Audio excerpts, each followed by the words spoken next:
قرآن کریم کے اندر اللہ تعالیٰ ارشاد فرماتے ہیں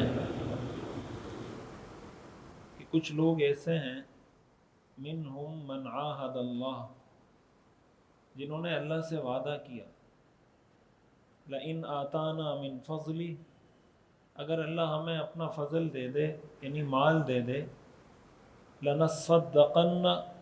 تو ہم ضرور صدقہ بھی کریں گے، وَلَنَكُونَنَّ مِنَ الصَّالِحِينَ، اور ہم بہت نیک بن جائیں گے، بہت اچھے انسان بن جائیں گے، صالح بن جائیں گے۔ اللہ تعالیٰ فرماتے ہیں فَلَمَّا آتَاهُم مِّن فَضْلِهِ، جب اللہ ان کو اپنے فضل سے کچھ عطا کر دیتا ہے، بَخِلُوا بِهِ، تو بخل شروع کر دیتے ہیں، وَتَوَلَّوْا وَهُمْ مُعْرِضُونَ، اور پیٹھ پھیر دیتے ہیں،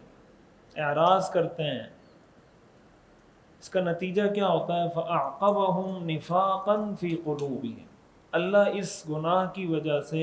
ان کے دلوں میں نفاق پیدا کر دیتا ہے، ان کو منافق بنا دیتا ہے۔ یہ جو قرآن کریم کی آیت ہے، اور آگے اللہ فرماتے ہیں کہ میں یہ کیوں کرتا ہوں، بما اخلف اللہ ما وعدو، کہ انہوں نے اللہ سے جو وعدہ کیا تھا اس کی خلاف ورزی کی، وعدہ خلافی کی۔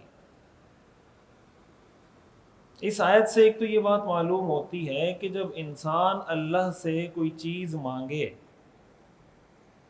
جیسے ہمارے ہاں اسلام میں نظر کا تصور ہے نا، نظر مانی جاتی ہے۔ ایک تو نظر وہ ہوتی ہے جو ہمارے ہاں مزاروں پہ مانی جاتی ہے، نظر و نیاز، اور غیر اللہ کے نام پہ جو نظر ہوتی ہے اس کی تو اسلام میں کوئی حیثیت نہیں ہے، غیر اللہ کے نام پہ نظر و نیاز۔ ایک نظر کا مطلب جو شریعت کے مطابق ہے نظر، اس کا مطلب یہ ہوتا ہے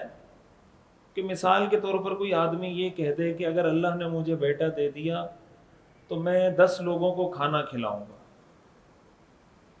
یا اگر اللہ تعالیٰ نے مجھے اچھی جاب، فلاں کمپنی میں میری جاب دلوا دی اللہ تعالیٰ نے، تو میں جناب 10 رکعت نفل پڑھوں گا،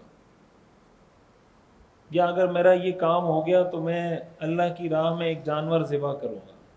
اس کو نظر کہتے ہیں، یعنی اپنے کسی کام کو کسی عبادت کے ساتھ مشروط کر دینا، کسی عبادت کے کام کے ساتھ معلق کر دینا کہ اگر میرا یہ کام ہو جائے تو میں یہ نیک کام کروں گا۔ یہ ہے نظر۔ اسلام میں اس کا تصور بھی ہے، اور نظر کا پورا کرنا واجب بھی ہوتا ہے۔ اگر کوئی آدمی نظر مان لیتا ہے نا کہ اگر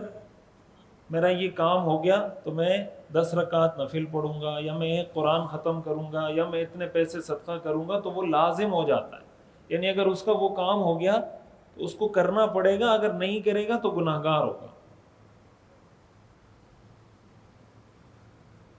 میں نے آپ کو بتایا تھا نا کہ ہمارے ہاں لوگ نظر کن چیزوں پہ مان رہے ہیں۔ ہمارے ہاں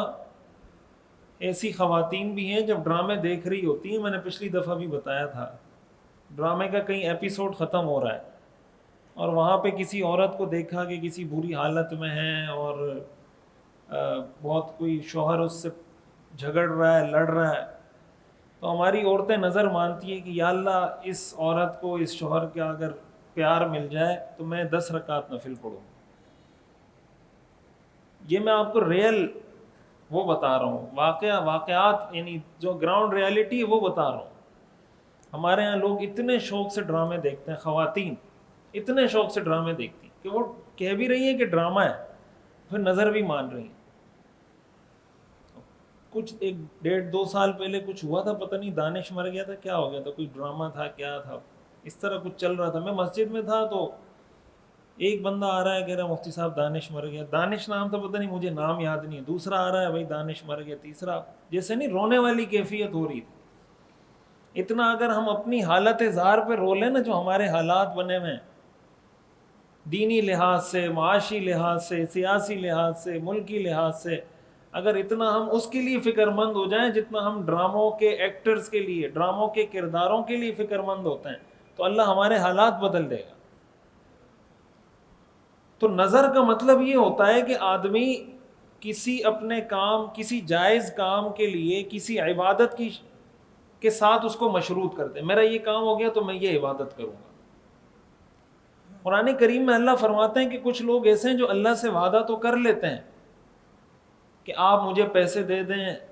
مجھے مال دے دیں تو میں صدقہ کروں گا، میں عمرہ کروں گا، میں حج کروں گا، میں غریبوں پہ خرچ کروں گا،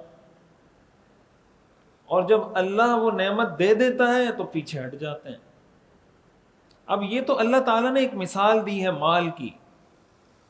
لیکن آگے جو اللہ نے فرمایا نا رزلٹ کے طور پر، جب آدمی اللہ سے کیے ہوئے وعدے سے پیچھے ہٹتا ہے اس کا نتیجہ کیا ہوتا ہے؟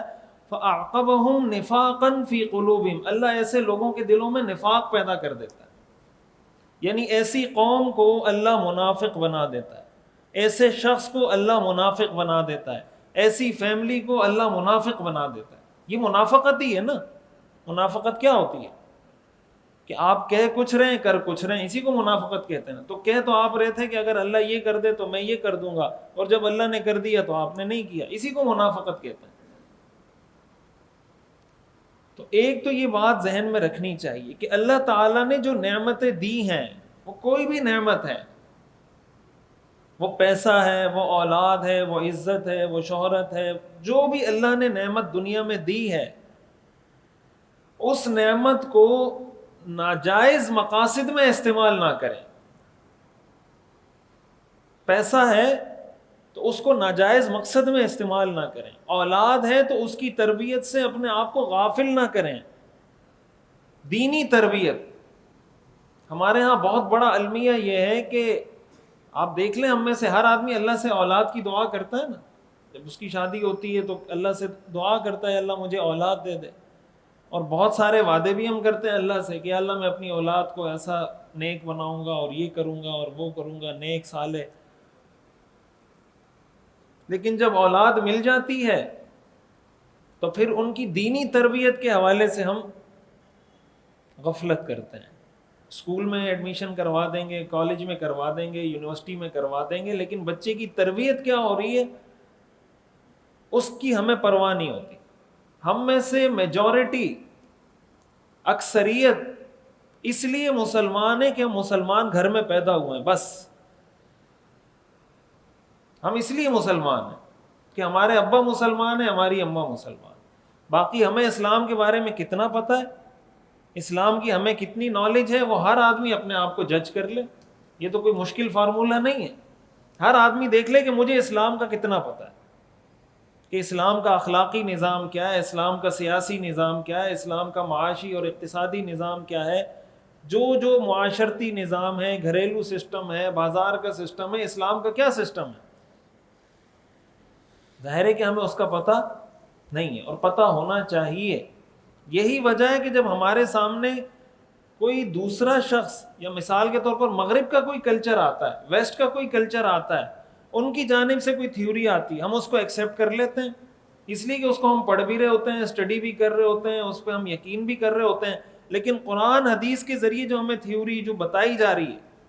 وہ ہم نہ سیکھتے ہیں، نہ پڑھتے ہیں، نہ بچوں کو سکھاتے ہیں۔ نتیجہ یہ ہوتا ہے کہ دین سے دور ہوتے چلے جا رہے ہیں۔